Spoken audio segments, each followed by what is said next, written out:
James Douglas Muir was sitting in the back of a police car. He'd been picked up in downtown L.A., down where the pimps and the prostitutes and the drug addicts and the drug dealers all hung out.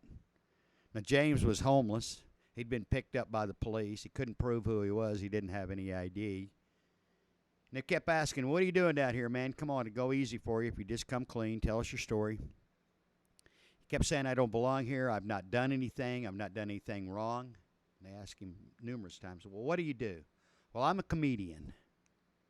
They said, "Okay, funny boy, tell us a joke or two." So there he was in the backseat of that car, police car, doing a command performance, and none like he'd ever given before. One after another, one-liner, good jokes, bad jokes, jokes he was making up on the spot, jokes he'd been telling for years. And finally, after a good 15, 20 minutes, a couple other cars had showed up, people had gathered around. Finally, the police said, "You know what? You can go." Of course, James, what was he going to? He was living in his car, sleeping on the stoops of some of these comedy clubs down here in a pretty rough part of town. He had nothing going for him. But he had dodged going to jail that evening. He took that opportunity to continue to work on his one-liners, continue to work on his jokes.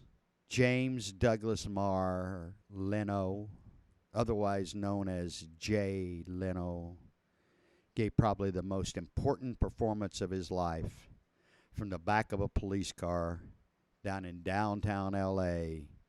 So the career of one of the great 20th century entertainers, comedians, started in the back of a police car. Doesn't get much tougher than that, does it? So live the dream, everybody. Make it happen from where you are right now, and have a great day.